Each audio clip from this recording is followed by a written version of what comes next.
Definitely আপনি টানা যখন এতগুলি ম্যাচ জিতবেন, এরপরে যখন একটা ব্রেক থাকবে বা হেরে যাবেন, তখন আপনি একটু মেন্টালি আপনার কাছে একটু লো ফিল হবে। তো ওই ম্যাচ হারার পর আজকে জেতাটা, উল্লাস করাটা ডেফিনেটলি আমাদের জন্য মানে অনেক ডিজার্ভিং ছিল। দ্যাটস ওয়াই আমি আমার টিমকে, আমি নিজেও এনজয় করার চেষ্টা করছি, টিমকেও এনজয় করতে বলছি। যে কথা বলছেন এখানে লিডারশিপের ব্যাপারটা আছে, আমি আপনার ক্যাপ্টেন্সিটা সবার কাছে সারপ্রাইজ ক্যাপ্টেন্সি শুরু করার পরামর্শটা না, টু বি অনেস্ট আমি একদম আন্ডার 18 এজ গ্রুপে ফার্স্ট ডিস্ট্রিক্ট লেভেলে ক্যাপ্টেন্সি করছি। এরপরে ওইভাবে মানে ওরকমভাবে ইন্টারেস্টও ফিল করিনি, আর কখনো করতেও হয় না। টু বি অনেস্ট আমি সবার আন্ডারে খেলছি, দেখে অনেক কিছু শেখা যায়। টু বি অনেস্ট আমার এই হয়তো সাদমান ভাই যদি ন্যাশনাল টিমের সাথে না থাকতো, মেবি হয়তো 4th ডেতে উনিই করতো। যেহেতু উনি ছিল না, ওনার অপরিবর্তী সময়ে উনি ক্যাপ্টেন, আমি ভাইস ক্যাপ্টেন। উনি যখন থাকে না তখন আমি রেগুলার করি।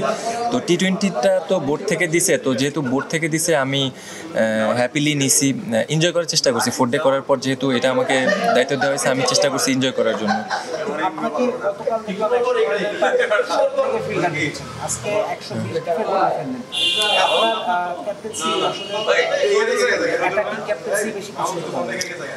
আপনি এইরকম রান যখন এগেনস্ট টিম চেস করতে নামবে, আপনি ডিফেন্সিভ ফিল্ডিং নিয়ে ডিফেন্সিভলি কোনো দিনই পারবেন না। তো আপনার নর্মালি এইরকম উইকেটে যত অ্যাটাকিং মাইন্ডে থাকা যায়, লাইক অ্যাটাকিং ফিল্ড সেট আপও থাকতে হবে, মাইন্ড সেট আপও এরকমই থাকতে হবে যে আমি উইকেট বের করবো। কারণ এই 120 রানের উইকেট আপনি উইকেট বের না করতে পারলে আপনি জিততে পারবেন না। সো আপনার definitely attacking mind set up রাখতে হবে। ওয়ালটনের পণ্য কিনে জিতে নিতে পারেন নগদ 20 লক্ষ টাকা। Double million offer, Walton fridge কিনে পেতে পারেন 20 লক্ষ টাকা। রয়েছে কোটি কোটি টাকার নিশ্চিত উপহার। ব্যাটিংটাও দুর্দান্ত হচ্ছে, ব্যাটিংয়ের সাথে ক্যাপ্টেন্সি দায়িত্বটা কিনা নাকি ব্যাটিংয়ে আলাদা কাজ না, আসলে সত্যি কথা বলতে গেলে স্পেসিফিক যদি আপনি বলেন, তাহলে ডেফিনেটলি রেঞ্জ হিটিং নিয়ে কাজ করছি।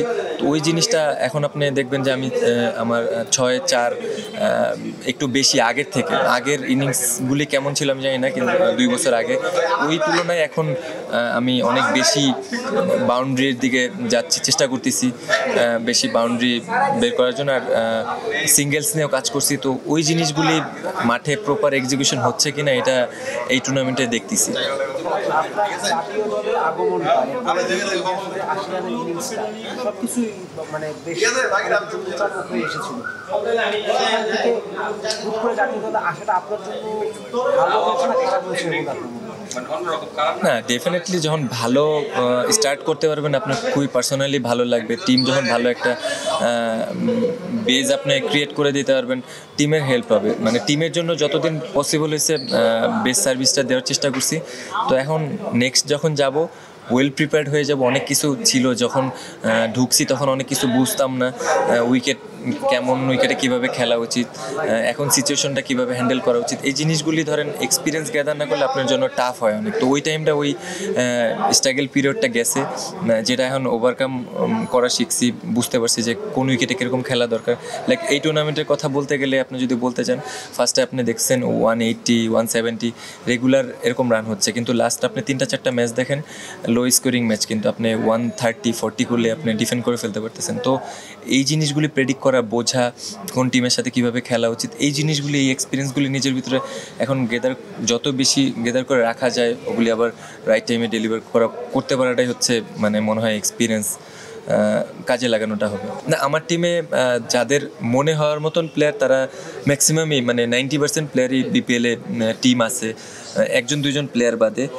বাট 4th ডের জন্য আমরা যখন 4th ডেতে ছিলাম, আমরা উইকেট কিপিং নিয়ে খুব স্ট্রাগল করতেছিলাম। গাজী আমাদের একটা ছোট জুনিয়র, ও 4th ডেতে খুবই ভালো করছে। তো 4th ডের জন্য আমাদের টিমের জন্য বলতে পারবো যে খুব ভালো একটা অ্যাসেট। যে বিপ্লবের বিষয়টা বলতে চাই আর কি, আপনার টিমে আছে, বোলিং করার সুযোগ পাচ্ছে না।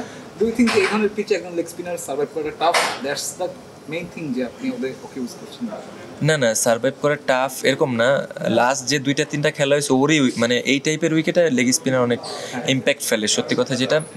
তো আমি আজকের দিনটাতে স্পেসিফিক কোনো রিস্ক নিতে চাই না, যেহেতু এলিমিনেটর রাউন্ড। তো চেষ্টা ছিল হচ্ছে আমাদের বেস্ট পসিবলটা নিয়েই মাঠে নামার। কিন্তু ও যদি ইনজুরি না হয়তো, ও এখানে আমাদের 9টা ম্যাচেরও 6টা-7টা আমি ওরে খেলাইতাম পার্সোনালি। স্যারও সবসময় চাইছে।